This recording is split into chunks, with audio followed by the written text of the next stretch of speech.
Olá, associado da CDL Joaçaba, estamos de volta com o Pode Contar, o podcast da CDL, hoje para tratar de um assunto muito importante, né? Que é a coleta de lixo, enfim, como está funcionando aqui no município de Joaçaba. Um assunto relevante que faz parte aí do seu dia a dia. Para falar sobre esse tema importante, a Nayara de Oliveira, ela que é secretária de Infraestrutura e Agricultura do município de Joaçaba. Sejam bem-vindos. Esse programa promete trazer muitas informações úteis para você e para a comunidade de uma forma geral. Nayara, seja bem-vindo e muito obrigado por ter aceitado o convite para estar aqui hoje. Obrigada, é um prazer estar aqui hoje. Sempre é um prazer para o município estar esclarecendo, né, situações aí que são de utilidade para toda a comunidade e a gente está aberto aí a fornecer todas as informações que vocês considerarem relevantes.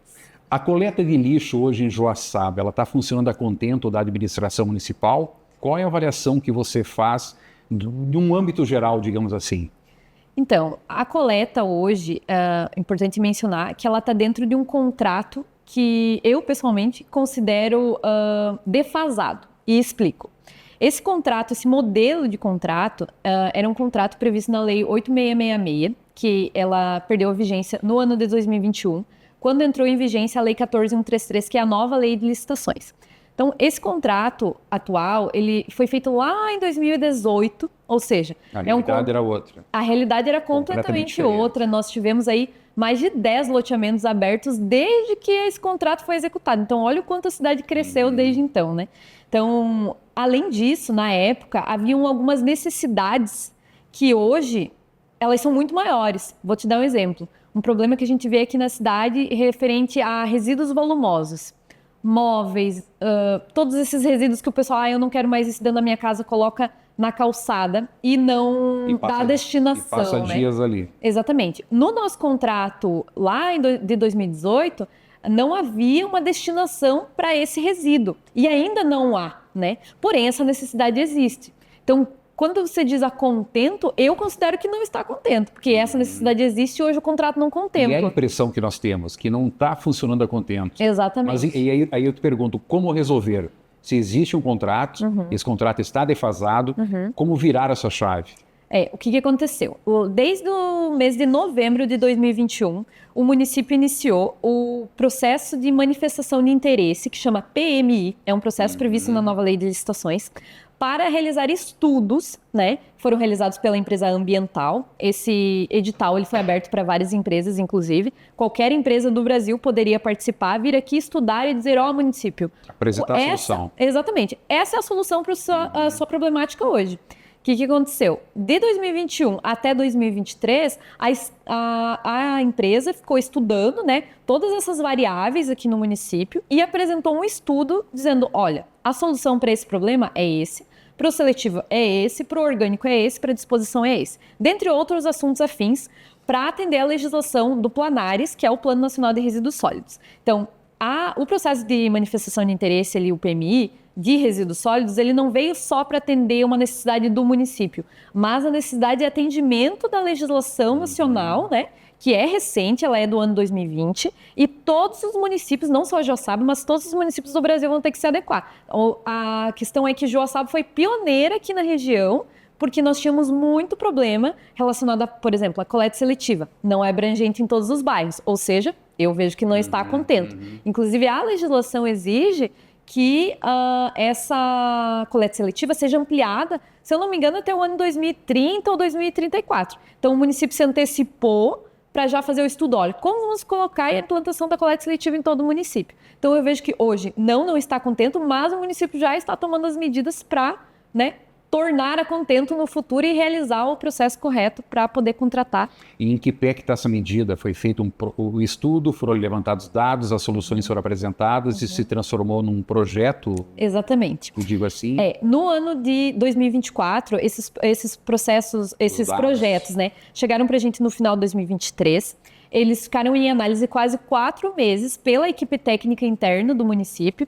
Então, depois disso, ele foi para consulta pública, para audiência pública, tivemos uma grande participação popular na nossa audiência, várias sugestões, várias dúvidas também da população com relação ao projeto, o que seria feito, o que mudaria.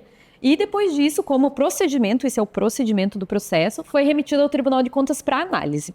Até a título de curiosidade, esse é um processo que leva em média de 5 anos, às vezes até mais que isso em municípios maiores. A gente tem histórico em Santa Catarina de quase 10 anos desse processo andar, justamente por ser um processo muito complexo. Nós estamos no primeiro ano ainda.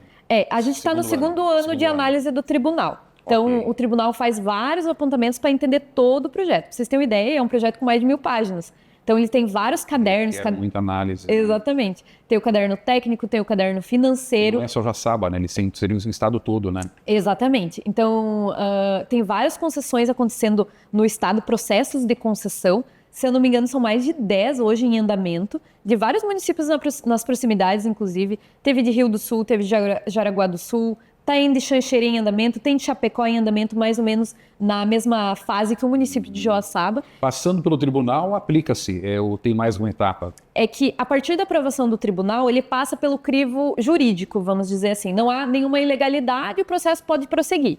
Aí o prefeito lança o edital. Tem mais um tempo. Exatamente. É um edital de concorrência, como se fosse uma obra, né? Porque é um serviço de engenharia, a prestação de serviços de resíduos sólidos, né? Tanto a disposição quanto a coleta, considerado um serviço de engenharia. Aí, depois disso, faz o edital, as empresas vêm participar. Se habilitam, participam. Exatamente. Pode vir empresas do Brasil inteiro. Como é um processo de valor vultoso, geralmente vem empresas de outros estados. O investimento está em quase 400 milhões ao longo de 30 anos. 400 milhões ao longo de 30 anos. Exatamente. Então, tem que ser uma empresa de grande porte para poder, né, fazer e operar o Project Finance atrelado à concessão. Numa previsão otimista, mais 7, 8 anos até se implantar. Levaria tudo Na esse verdade, tempo, ou ainda não. O que acontece? A partir do momento da assinatura do contrato, a gente dá a ordem de serviço e a empresa concessionária... Mas até passar pelo Tribunal de Contas e aí mais o processo de licitação, levaria mais quanto tempo? Nós cremos assim que nos próximos 6 meses, a gente está na fase final aí de apontamentos pelo tribunal, a gente já avançou bastante. Tivemos várias correções que o tribunal já fez no nosso projeto. Eles pediram novas modificações há cerca de 45 dias. Estivemos lá no tribunal, inclusive, conversando com o conselheiro, né, para entender algumas tratativas ali referente a partes específicas, fiscalização, um reforço, né, na fiscalização. Então, estamos fazendo essas adequações, pretendemos encaminhar tudo no mês de janeiro para o tribunal analisar e creio que aí em 6 meses, até a metade do ano que vem, a gente tem o ok do tribunal para poder licitar esse projeto. Que maravilha, que boa notícia. Nesse interim, a gente tem o nosso contrato em andamento que finaliza no mês de março. Então, eu vou fazer uma nova contratação, né, com um outro edital de licitação paralelo a esse projeto da concessão. Por quê? Porque eu não posso ficar sem o serviço até a finalização do projeto de concessão. E esse novo projeto, acredito que vai resolver todos esses problemas que o pessoal fala, acúmulo de lixo em via pública, coleta seletiva que não funciona, o pessoal separa, mas aí vem o caminhão, junta tudo no mesmo, na mesma passada, digamos assim. Sobre isso, o projeto ali prevê, contempla já isso aí? O projeto de concessão, ele prevê a ampliação da coleta seletiva para todo o município. Então, todo município vai passar 100% área urbana, né? Área urbana. Ok. Inicialmente. Ele tem um estudo para abranger a área rural também, mas isso necessitaria uma chamada de capital, vamos dizer assim, né? Então teria a aplicação de uma taxa de coleta para a área rural que hoje não existe. Hoje a taxa de coleta de lixo é só na área urbana. É uma outra situação. Exatamente, é algo que seria mais para frente, mas é possível, né? A depender de novos estudos ou da conveniência administrativa do município. Também sobre a coleta seletiva, a gente recebe muita reclamação. Eu separo meu lixo e vejo o caminhão levando tudo no mesmo caminhão. O que acontece? Isso a gente tem procedimento. Muitas vezes, o container seletivo tem 10 cidadãos que vão lá e fazem tudo certo. Colocam acondicionado separado, toda a parte reciclável. E alguns cidadãos vão lá e colocam errado nesse container seletivo. A gente encontra muita coisa, tudo isso é fotografado, tá? Então, o coletor, ele abre o container e dá uma olhada? E dá uma olhada. É procedimento. Exatamente, ele dá uma olhada. Tem, por exemplo, resíduos ali de carne, alguma coisa que pode contaminar o resíduo reciclável. A gente não pode levar ele no caminhão do reciclável, tá? Isso é procedimento. Aí a gente chama o caminhão orgânico naquele horário ali, ele vem, carrega tudo, mas hoje tem implantado lá no aterro em Erval Velho Todo o lixo aqui de Joaçaba vai para aterro de Erval Velho, né? Exatamente, todo o resíduo, 700 toneladas mês em média anual, né? Alguns meses do ano um pouco mais, principalmente mês de maio. E o orgânico também, né? Tudo. O reciclado. O reciclado, na verdade, ele vai para associações de reciclagem aqui da região.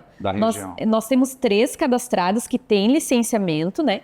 Então, a gente divide esse resíduo para as associações, até porque isso está previsto na Política Nacional de Resíduos Sólidos. Então, nós somos obrigados a levar primeiro esse resíduo reciclável para a associação e depois o rejeito, que a gente chama, que é o que não presta. 700 toneladas, né? Erval Velho. Não, 700 toneladas é o resíduo orgânico. É o orgânico. Apenas orgânico. Hoje, o seletivo, a gente não tem sistema de pesagem. Por quê? Porque primeiro ele entra na associação e lá eles não têm balança, normalmente. E a gente passa a pegar novamente o rejeito. Por exemplo, foi um caminhão de seletivo. Sobrou alguma coisa, às vezes choveu, se chove em cima do papelão. Aí tem que recolher lá também. Aí a gente vai lá e recolhe pela segunda vez, entende? E leva pro aterro. Isso daí, lá no aterro, nós temos um sistema que é o que a gente usa para, por exemplo, esses containers que estão contaminados. Hoje a gente tem uma equipe de 10 pessoas que faz uma triagem antes de ser aterrado, que para as pessoas entenderem. Hoje o aterro, quanto maior a vida útil dele, melhor para a empresa. Então, o maior interessado em não aterrar é a empresa. Por quê? Porque eles vão ganhar muito mais dinheiro com isso por mais tempo se eles tiverem uma vida útil do aterro. Daí, o que eles fazem? Eles têm uma equipe de 10 pessoas que faz uma triagem. O container chega lá misturado. Era só esse pedaço aqui que estava misturado, esse resto aqui pode ir para reciclagem. Eles triam isso e só vai para o aterro que de fato não é reciclável, entendeu? Que é orgânico. Aí, esse reciclável a gente pega e leva lá para a associação. Há uma preocupação de vocês também com relação à vida útil do aterro de Erval Velho, né? Parece que já se tem um estudo que aponta para um ano e meio de autonomia ainda, né? O aterro original ali, ele teria aí pelo menos 1 ano e meio ainda de vida útil. No entanto, a empresa responsável, que é a Ambiental, eles licenciaram uma área nos arredores para ampliar a capacidade do aterro. Para mais quanto tempo? Olha, eu vejo que pelo menos mais 5 anos, tá? Pelas informações que eu recebi da própria empresa. O que acontece? Esse licenciamento já está em fase final e em breve eles vão abrir essa nova área, né? Para começar a utilizar para aterro. Até porque eles não atendem só o município de Joaçaba, são 9 municípios que aterram ali no município de Erval Velho, nesse aterro da empresa ambiental. Tem vários municípios aí nos arredores que fazem esse recolhimento e aterram nesse local. A questão do comércio, como que o associado da CDL, quem tem loja, pode colaborar com o lixo, né? Enfim, depositando em dias e horários, tentando fazer algum procedimento que facilite a coleta. Eu queria que tu falasse um pouquinho para o associado, até a título de orientação, né? Sim, com certeza. E daqui a pouco agiliza bastante o trabalho de coleta, né? Com certeza. Hoje nós temos a passagem da coleta aqui na área central 3 vezes por dia. Então, a gente faz a coleta 6 dias por semana, de segunda a sábado. No domingo, por exemplo, nós temos uma problemática. Quem deposita o lixo depois do horário da passada do caminhão no sábado, só vai ser recolhido na segunda, porque no domingo não tem coleta. Então, a gente pede sempre que o pessoal coloque próximo aos horários, né, que o caminhão passa. Ele passa de manhã, próximo às 8 da manhã. Passa novamente perto das 2h30 da tarde, isso digo aqui na 15, né? Mas na área central ele está passando mais ou menos nesses horários. Nas da 15 aqui no centro. Exatamente. Né? E ele passa novamente perto das 8 da noite. Então são esses os 3 horários que o caminhão está passando. Sendo que de manhã é o seletivo, de tarde e de noite é o orgânico. Então a gente tem aí 3 horários para o pessoal colocar o lixo. E hoje o maior problema que nós temos aqui na 15 é relacionado às caixas de papelão que não são dobradas pelas lojas. Assim, a gente já passou em vários locais pedindo para que o pessoal não coloque as caixas inteiras, porque cada container ele tem 1.000 litros de capacidade, que não é pouco, cabe muita caixa dobrada dentro de cada container.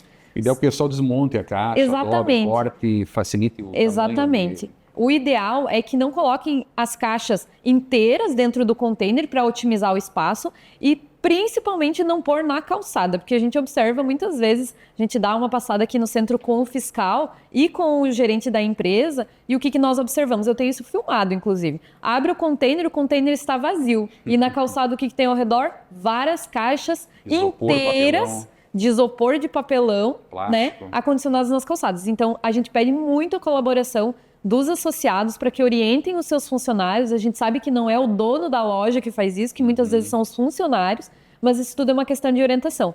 E nos locais onde a gente vê que há necessidade de acrescentar mais containers da parte de reciclável, eu peço que vocês entrem em contato com o município. Nós temos essa possibilidade de com certeza. Os coletores. Exatamente. Porque o nosso interesse é atender a demanda. Qual é o setor da prefeitura que atende lá? É a Secretaria de Infraestrutura e Agricultura. Okay. Só entrar em contato com o setor administrativo da Secretaria, nós vamos colocar ali na lista de espera. Nós temos uma lista de espera hoje, referente aos containers, que é bastante quantidade requisitada, não só na área central, mas também nos bairros. E aí a gente vai colocar ali na lista de espera para poder atender essa demanda.